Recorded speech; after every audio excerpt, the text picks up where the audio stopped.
Assalamualaikum warahmatullahi wabarakatuh. Perkenalkan semuanya, kami dari kelompok 3 ingin membahas tentang bahasa jurnalistik, media cetak, dan media online. Yang terhormat kepada dosen pengampu yaitu Bapak Roni Nugraha Saproni MPD dan teman-teman semuanya. Selamat menyaksikan, semoga videonya bermanfaat. Sebelum masuk ke pembahasan, perkenalan dulu yuk. Yang pertama ada Lutfia Putri, yang kedua ada Rama Daniati, yang ketiga ada Ratna Nur Aspitasari, dan yang terakhir ada Widya Karisma Dewi. Itulah anggota kelompok kami, anggota kelompok 3. Yuk kita masuk saja ke pembahasannya. Bahasa jurnalistik atau bahasa media, bahasa surat kabar, Nesweverlenget, bahasa vers atau bahasa komunikasi massa, language of mass communication. Bahasa jurnalistik digunakan wartawan karena gaya bahasa media sudah memasuki kriteria dengan tuntutan internal dan eksternal. Apa sih tuntutan internal itu? Tuntutan internal merupakan keterbatasan ruang, speech, dan waktu atau durasi. Yang kedua yaitu tuntutan eksternal. Apa sih tuntutan eksternal itu? Tuntutan eksternal menjelaskan bahwa pembaca yang umumnya hanya membaca judul atau headliner atau teras reader.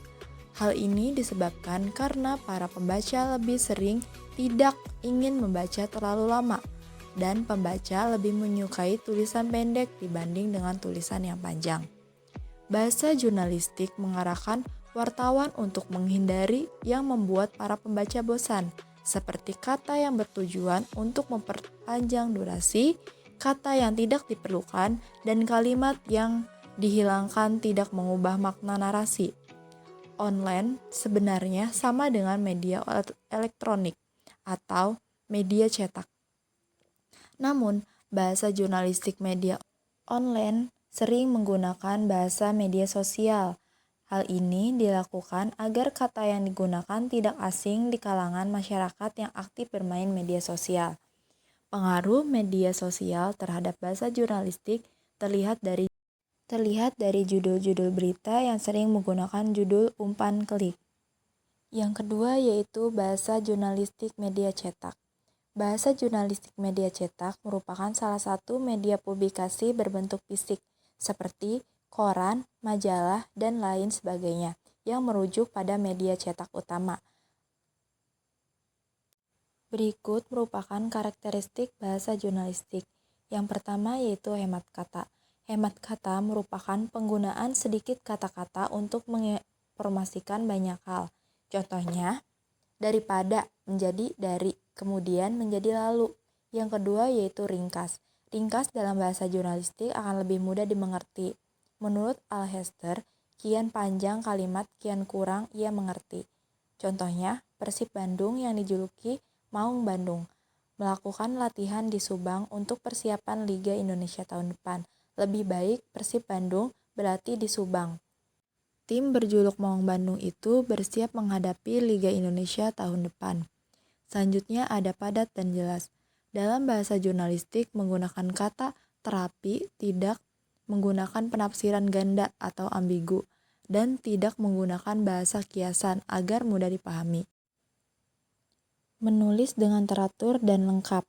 Penulisan dengan teratur dari pokok atau subjek, sebutan predikat, tujuan objek, dan keterangan SPOK. Yang selanjutnya ada satu gagasan, satu kalimat. Semaksimal mungkin menghindari penulisan anak kalimat yang mengandung banyak kata atau kalimat. Ketiga ada penggunaan bahasa jurnalistik. Dalam menulis berita, wartawan mengacu pada formula 5W plus 1H, meliputi siapa, wo, melakukan apa, what, kapan, when, di mana, where, kenapa, why, dan bagaimana, how. Dengan menggunakan bahasa jurnalistik, sebuah peristiwa, misalnya aksi demonstrasi, dapat disusun naskah sebagai berikut. Ratusan mahasiswa Bandung berunjuk rasa Selasa 11/7/2015 di depan Gedung Sate, Jalan Diponorogo, Kota Bandung untuk menuntut pemerintah tidak menaikkan harga bahan bakar minyak BBM. Aksi dilakukan setelah muncul kabar pemerintah akan menaikkan harga BBM bulan depan aksi berlangsung damai. Dalam contoh di atas, dalam penulisan unsur waktu, bahasa jurnalistik cukup menuliskan Selasa 11/7/2015, bukan pada hari Selasa tanggal 11 Juli 2015. Unsur tempat cukup dituliskan di depan Gedung Sate, Jalan Diponorogo, Kota Bandung, tanpa menuliskan bertempat di depan Gedung Sate. Bahasa jurnalistik menghindari penggunaan kata kalimat panjang, seperti kemudian menjadi lalu, kurang lebih menjadi sekitar. Yang keempat ada penyimpangan atau kesalahan bahasa jurnalistik. Dalam jurnalistik, penggunaan bahasa Indonesia sering terjadi kesalahan, yang dimana sangat minimnya penguasaan kosakata, terbatasnya pengetahuan kebahasaan, terbatasnya waktu saat menulis berita, tidak ada tim redaktur baik di media elektronik, cetak atau online. Ada beberapa penyimpangan atau kesalahan bahasa jurnalistik terhadap kaidah bahasa Indonesia sebagai berikut. Morfologi penyimpangan. Morfologi penyimpangan atau penyimpangan morfologi sering terjadi pada judul berita, surat kabar, di mana memakai kata aktif dengan memakai kata kerja baku dengan menghilangkan kata afiks. Afiks sebuah kata kerja yang berupa awalan yang dihilangkan. Yang kedua yaitu kesalahan sintaksis. Kesalahan sintaksis merupakan sebuah kesalahan penggunaan tata bahasa atau struktur kalimat yang kurang tepat, sering diartikan dengan pengertian. Dalam hal ini karena logika yang kurang bagus dapat dilihat dengan contoh, kerajinan gerabah Privet banyak diekspor hasilnya ke Eropa.